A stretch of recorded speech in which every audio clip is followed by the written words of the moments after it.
Welcome to Tuesdays with Turbine. It's October, which for me means that U2's second album, aptly named October, which was released on October 12th, 1982, will be on heavy rotation this month. I'm Lee Fatzinger, CEO of the fatigue quashing, time gaining, sales accelerating Turbine Labs, based a mere 5,280 feet above sea level. Today's episode, staying focused in a perpetually noisy world. This is a topic that I have been waiting to talk about for a long time. Our guest today, Peter Shankman, entrepreneur and author. He's best known for founding the company Haro, Help a Reporter Out. And he's also a fellow ADHD benefactor and only child. So thank you so much for joining us today, Peter. We're glad to have you. Good to be here. Thanks. All right, let's get started with a volume check first. This is where the folks back at Turbine Labs point our AI-powered platform out there into the media and public conversation space so that we can quickly understand the impact of a topic. As we all know, the topic that dominated the last 72 hours has been focused on the president's confirmation that he had contracted COVID-19, his stay at Walter Reed Medical Center in Maryland, his visit with supporters, and then his return back to the White House last evening. That is a lot to pack into a weekend, I might add. A staggering amount of content has been published on this topic. And if you wanted to focus on it versus anything else, there's still even more conversation and coverage that you have to deal with. So how does someone keep up with all of this noise? And today we're going to be talking with Peter about focus and ADHD and how those with trouble focusing are even more susceptible to information overload. And so not to make things worse, if you think about this, or if you see this from what I received in the volume check, over 500,000 posts happened over the last month just on the topic of ADHD on Twitter. I wonder why the team sent me that one in particular. So over the last 30 days, 500,000 posts on the topic of ADHD. But what's to make that even worse is that is fractional to the 700 million posts of content that are happening every single day on social platforms. So finding what you're looking for, whether or not you have ADHD, is it challenging, a struggle, impossible? That's what we're going to be talking about today. All right, so let's return to our guest. So Peter, you're an author. You've written a book called Faster Than Normal. I think it was 2 or 3 years ago. I have a question I just have been waiting to ask you for a while. Growing up as an only child and an ADHD benefactor, how many imaginary friends did you have in early childhood? I actually didn't. I wasn't an imaginary friend type of guy. I had 1 or 2 real friends, not many. Right. 1 or 2. But I would find other things to occupy my time. I love to read. I love to sit down by myself with a book and just the hours would just. That was the first time I ever really discovered the concept of deep work. I'd sit down at 10 in the morning on Saturday after breakfast. I'd look up, it'd be 4 p.m. and I'd have been reading for 6 hours. And my parents couldn't believe it. This is the greatest thing ever. But they didn't realize, the sort of negatives. When I was growing up, ADHD didn't exist. What existed was, sit down, you're disrupting the class disease. And so it was tough. Yeah, I agree. And I think one of the things that people don't understand about ADHD, and I call it being a benefactor, because as you state throughout your book, that there are so many advantages and so many individuals throughout history who have had this, it's a condition that it sort of carries with it a stigma of being hyperactive or not being able to pay attention. But that's actually not the case. That deep focus is actually one of the characteristics. I often tell friends, my son, who is also ADHD diagnosed, that when he gets started with Legos, that if our house were ever on fire, after the fire department was done putting the house out, there would be ash and then my son playing with Legos. And that's a component of this condition that not a lot of people understand. Yeah. So I don't, you talk a little bit about your experience of going to school with ADHD, and a lot of this ties into what we're facing right now with being in a perpetually noisy world with lots and lots of distractions. But as I was with you, it wasn't really a diagnosable thing. You're sort of labeled rather than diagnosed. Do you think kids are being overdiagnosed with ADHD now? Um, Ironically, I think we'll find in a year the diagnoses have actually gone down because of COVID, because we're all studying from home now. But up until the time of the pandemic, yes, definitely. The problem is that, and it's not really teachers' faults per se, but they're having to do 5 times more with 10 times less. And when they're teaching 30, 32, 33, 34 kids in a classroom with one teacher, it's difficult. And so what winds up happening is, one kid acts a little differently, 2 kids act a little differently. They get sent to the office sends them to a psychologist, psychologist diagnoses them, and the cycle continues. They're put on meds.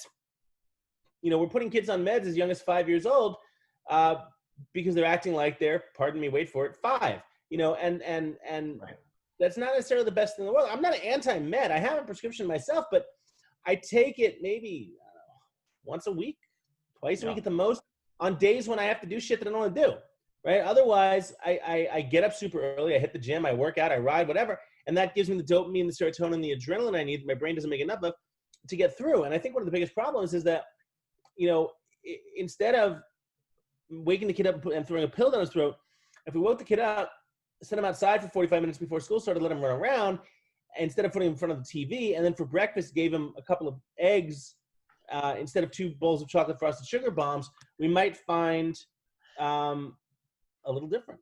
And that would be pretty incredible. But and there have been studies that I had an interview with someone on the podcast, on Fast and Normal podcast, a couple of years ago, who spent a year with a school district, and they changed the food of the school district, and they gave them 90 minutes of recess spread out over 3 times a day, as opposed to the 25, 30 minutes once a day.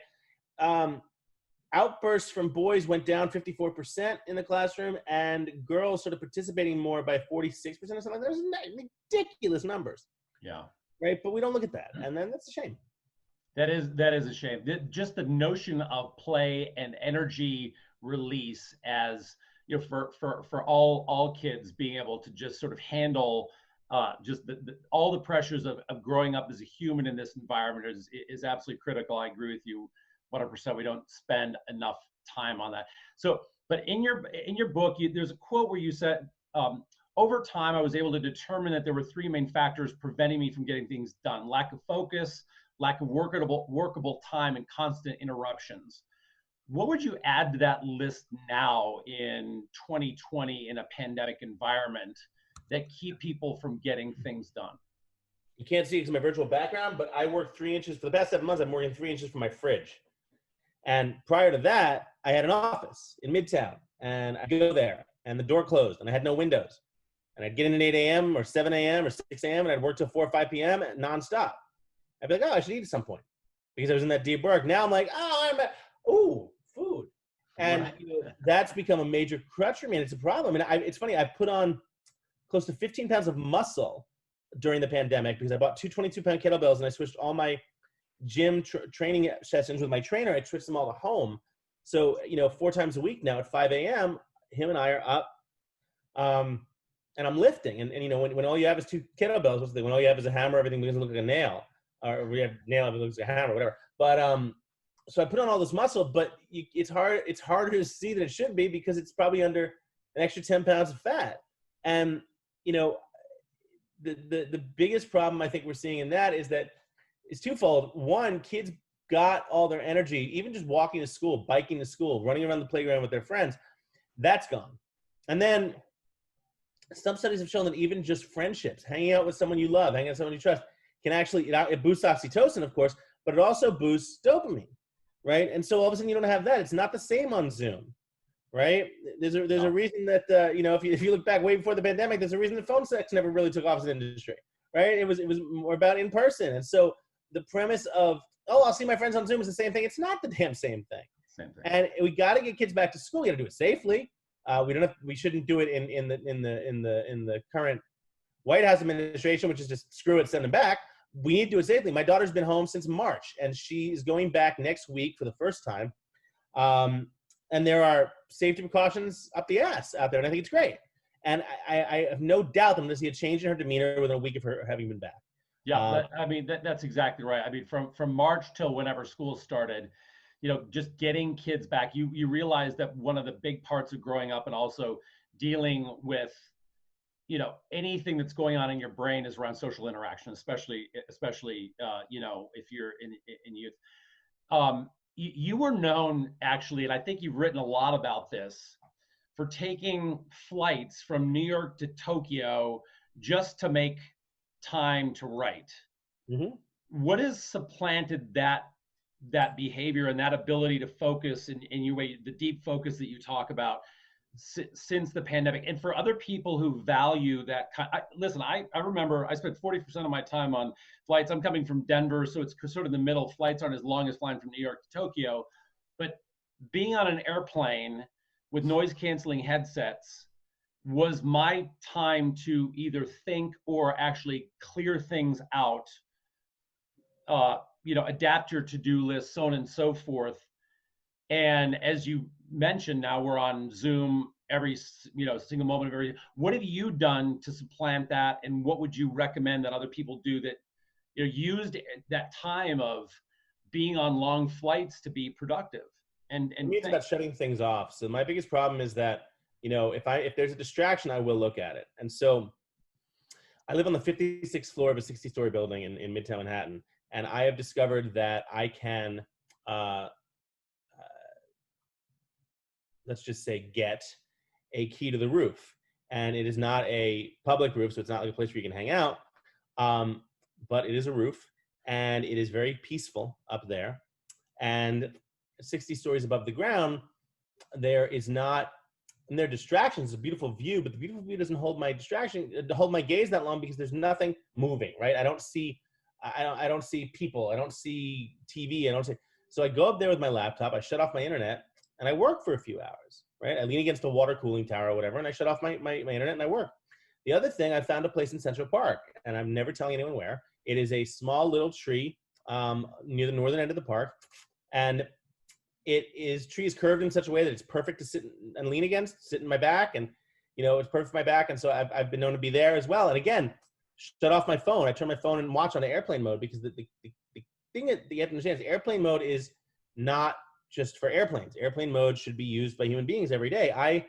When I sleep, I'm very much about getting a good night's sleep. I focus on 8 hours every single night.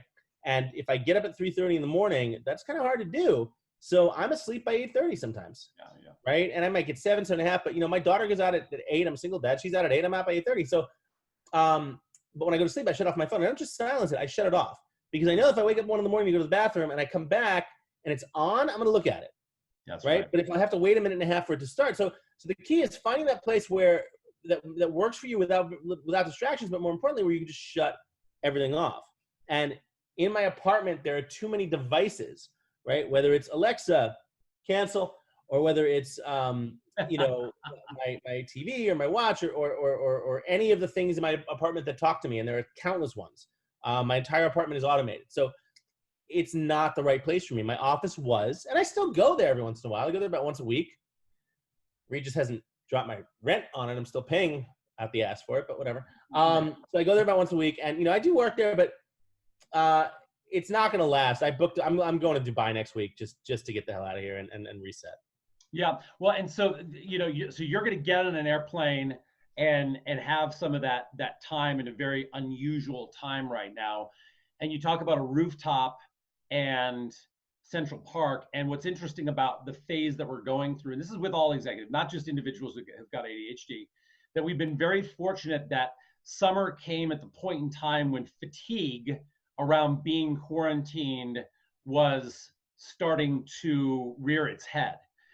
What does it look like for you on the top of the building or in Central Park in those driving winter storms where everything is sort of, going sideways and you look like you're in a wind tunnel? How do you do it then? I don't go there then. Where do you go? It's not something I can do every single day. In that case, I'll try to get to my office, right? And I'll just go in and close the door and put on a mask. Or, that's the whole reason I had an office. When you have a 7-year-old kid, your apartment's not your own, it's the kids. And, I'd come home, when we had a nanny, I'd come home, there'd be 5 freaking kids in my apartment, all having a play at him. Who the fuck, where's my child?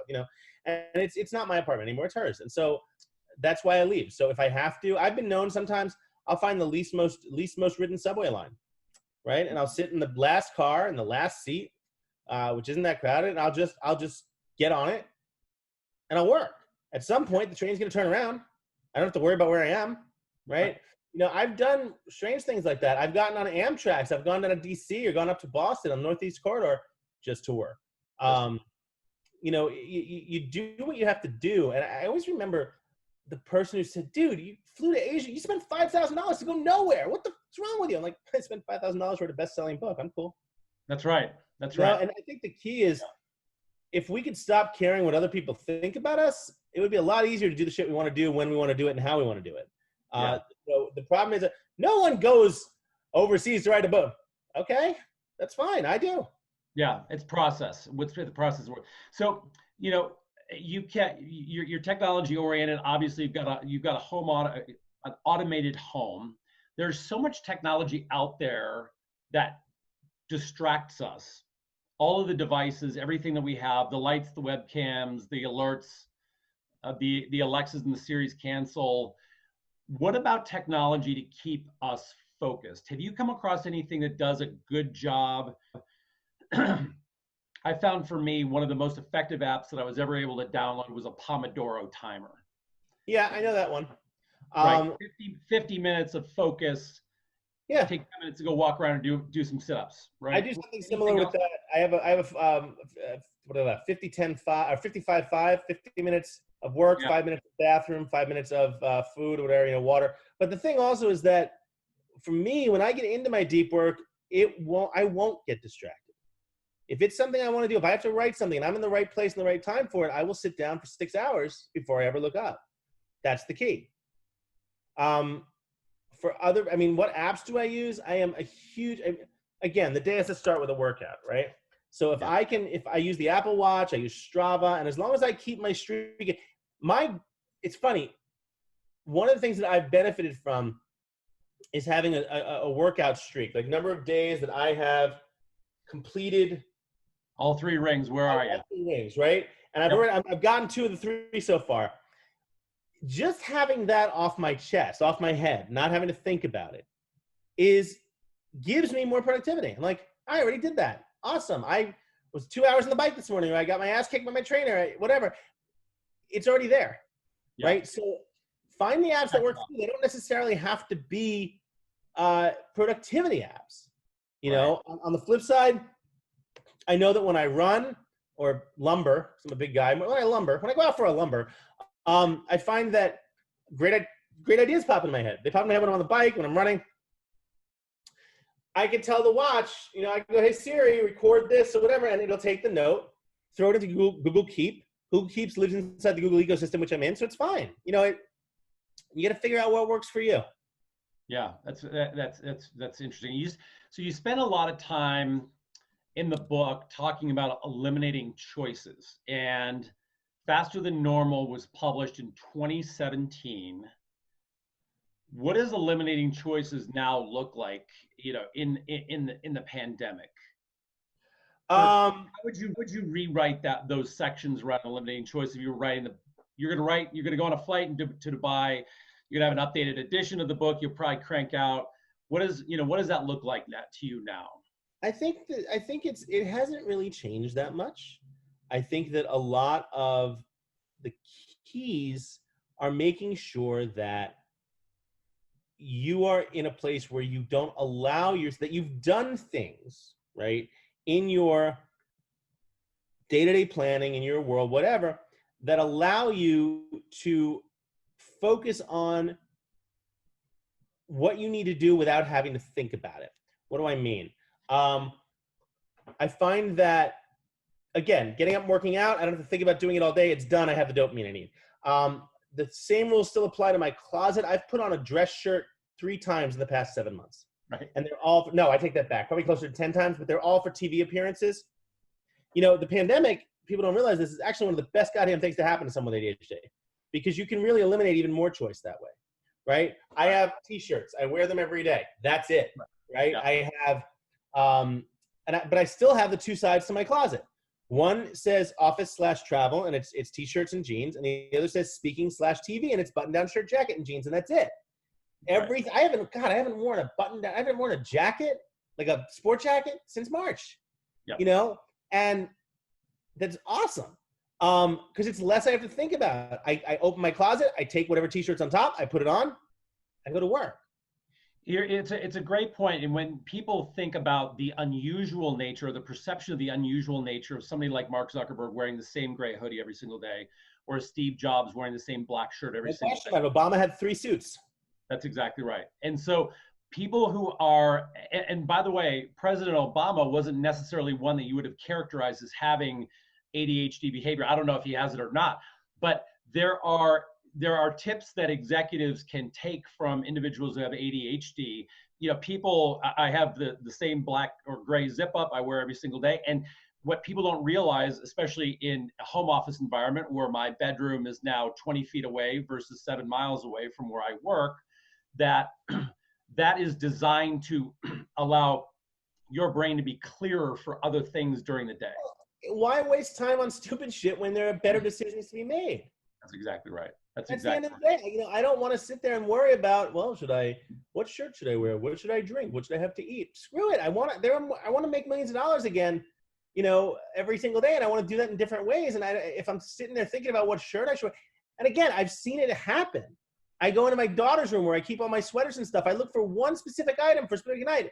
It's 3 hours later. Oh my God, that sweater, Laura gave me that. I wonder how she's doing. I should look her up. Yeah. I'm not dressed. I'm in the living room. I'm on Facebook. What a waste of time. That's right. So you started your career, as you mentioned earlier on, in the news business at America Online.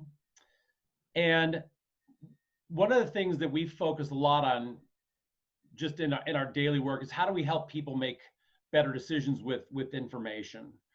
And that really aligns with trusting where your information comes from. At the same time, trust in the media is at an all-time low. Trust in what people say in all of these hundreds or thousands of channels isn't faring a whole lot better. From where you started in the media business to what you see now, how do we true that up? I don't know if we can. It's kind of hard to put a genie back in the bottle. You know, a story came out today that's, study finds the single largest driver of coronavirus information, Trump. So Cornell University research is analyzing 38 million English language articles about the pandemic found that President Trump is the largest driver of the infodemic. Okay, so there are several points at play here. The first one being that every time we read something, whether we like it or hate it, we get a shot of dopamine. Every time we scroll, every time we get an alert or notification, even though, you know, I'm at the point where my CNN and, you know, BBC notifications, I've changed it to a British guy saying, oh, for fuck's sake, what now? And that's literally the you know, how we feel when that happens, right? But, you know, we do get a shot of dopamine. It's why we're never going to stop texting and driving, no matter how bad we know it is for us, because every time we get a text, woo, text, you know, and then we smack into the semi and we're dead. But we get a hit. And so take it the same way. Doom scrolling is a thing. That's right. Doom scrolling is a thing where we keep scrolling down to read the worst and the worst and the worst and the worst. And so if short of getting rid of Facebook and Twitter and whatever the hell else and Chatter and all this crap, it's going to have to become a personal decision. You know, I was watching, my daughter likes Master Chef Junior. And so we started looking at other Gordon Ramsay shows and we found Hell's Kitchen. And we started watching the first episode of Hell's Kitchen. You know what she focused on? 7 years old. You know what she said? When the guys would be done for the day, they'd all go out to the balcony and like half of them would be smoking. Daddy, why are they smoking? Yeah. Right? I was a smoker like 15 years ago, 10, 15 years ago. The thing about, we are going to have to apply the same rules that we've applied to tobacco to social media, which is we are going to have to get to a point as a society where if people get their news from social media or from grandma's forward or from whatever, they're going to be shunned. Yeah. The day that I quit smoking, I remember it was after Hurricane. I mean, I quit years and years ago, but I would bum one every once in a while. And I remember it was like 2012. And it was a couple days after Hurricane Sandy in New York. Yeah. I was in New York at that time. Yep. I was walking downtown to the Lower East Side because there was an animal shelter that's for volunteers. And as I'm walking, I see a friend of mine coming up the street, and she and I had trained for the marathon years before, and she was still in great shape. I just remember walking, and I just let the cigarette drop out of my hand, and I prayed she didn't notice it. I was so embarrassed to be seen having a cigarette next to this woman that I ran with. And that was like the tipping point for me, right? So you're kind of at the point where it's like, what? It's going to have to get to the point where, oh, you saw that on Facebook? Yeah, no, thanks. I'm gonna stay with that. The same way we sort of shamed Aunt Gertrude and Grandma for sending us the forward, Bill Gates will send you $10 million forward emails. And we're finally almost kind of done with that. It's getting to the point where we need to do the same thing with social news as a whole. And that's going to take time. It's not going to happen. I don't know if it's going to happen in the next 20 years. Do you think that executives right now are adequately equipped to make decisions based off of the speed at which events are happening today? No. For several reasons. Number one is because the majority of CEOs that are still very much hamstringed by their boards, by legal, by whatever. Smaller companies do. Smaller companies have the ability to say, they don't have to answer anyone, right? They want to put something, look at South Park. South Park released a 1-hour pandemic special. Phenomenal episode, by the way.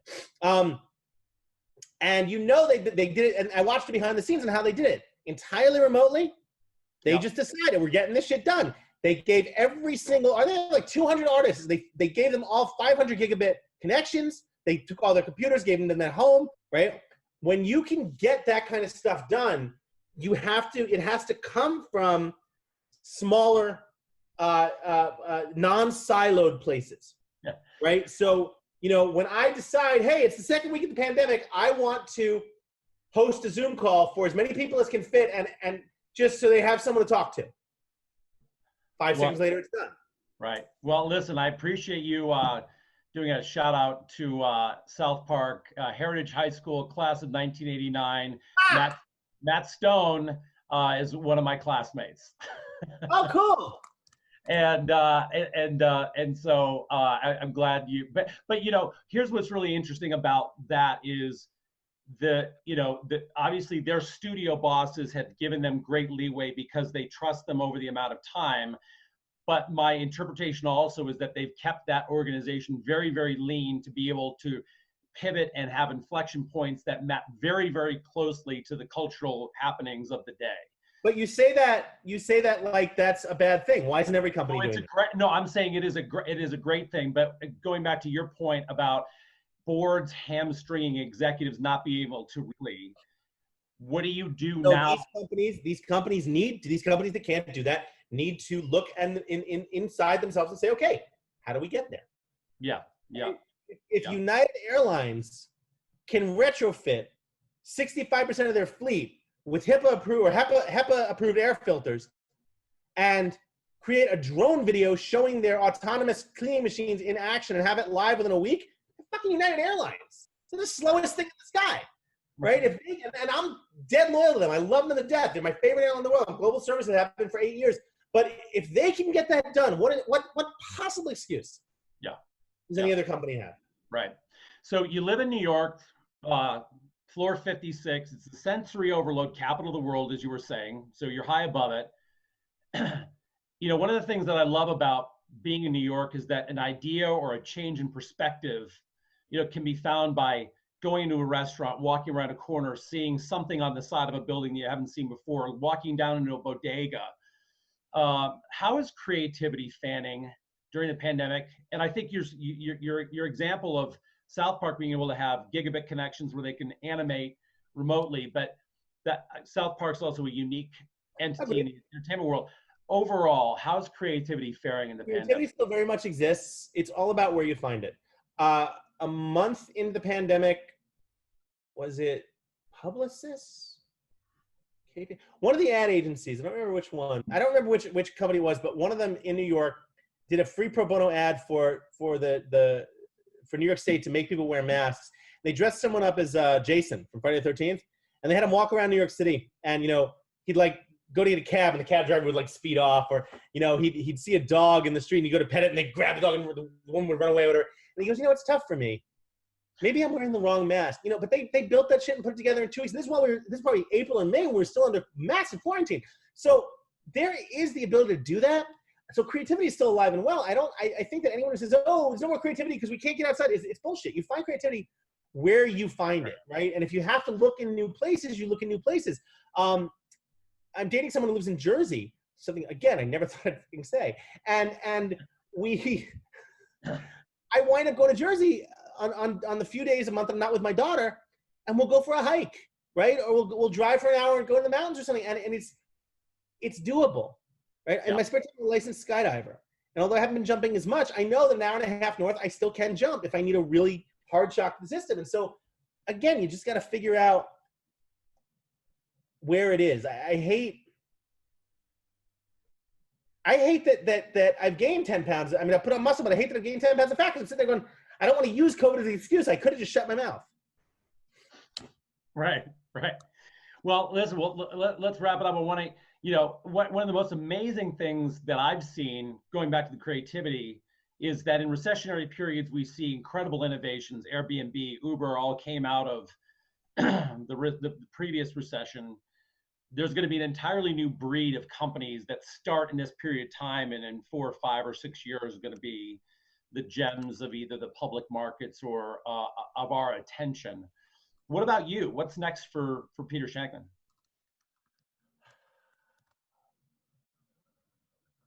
Good question. I am, look, I have a 7-year-old kid. I'm very close friends with my ex.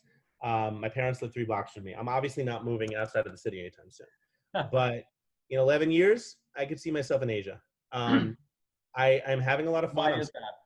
I just love Asia. There's something about waking up at 6 a.m., or 5 a.m., going for a run in Vietnam or in Bangkok, coming back, as you're walking, you finish your run, you walk back to the hotel, and you stop by a street vendor and you get some of the most incredible breakfast food. It's just, Asia is an amazing place to me. It always has been. It holds a special place in my heart. So at some point I'll be there. But, for now, look, I'm still speaking. My biggest problem is that when you're ADHD, you like to schedule everything out and you plan everything out. 45-minute speeches in Tokyo used to take me 4 days, right? I have to get there, set up, give a speech. 45-minute speech in Tokyo now takes about 45 minutes. And that's a problem. And I don't know. There's sometimes I literally don't. I'm looking at like, thank God I have a 1 o'clock, because otherwise, what am I going to do, right? So it's this premise of just having that ability to constantly be able to fill those days. Well, Peter, listen, I think, for us and our listeners, Faster Than Normal, the book, applicable now. It's interesting. I read it when it came out. It's probably my most highlighted Amazon Kindle book that I have. I noticed that as I was reviewing it prior to this, that there were just lots and lots of things that were applicable, and actually they've held very well considering. And what's interesting about the book also to me is that it applies to a lot of people that don't have ADHD, especially right now. So if you haven't checked out Faster Than Normal by Peter Shankman, available on Kindle and paperback, and on Amazon and Kindle and in paperback. And Peter, can't wait to see what comes from you next. Thanks so much for joining us today on Tuesdays with Turbine. My pleasure. Thanks for having me.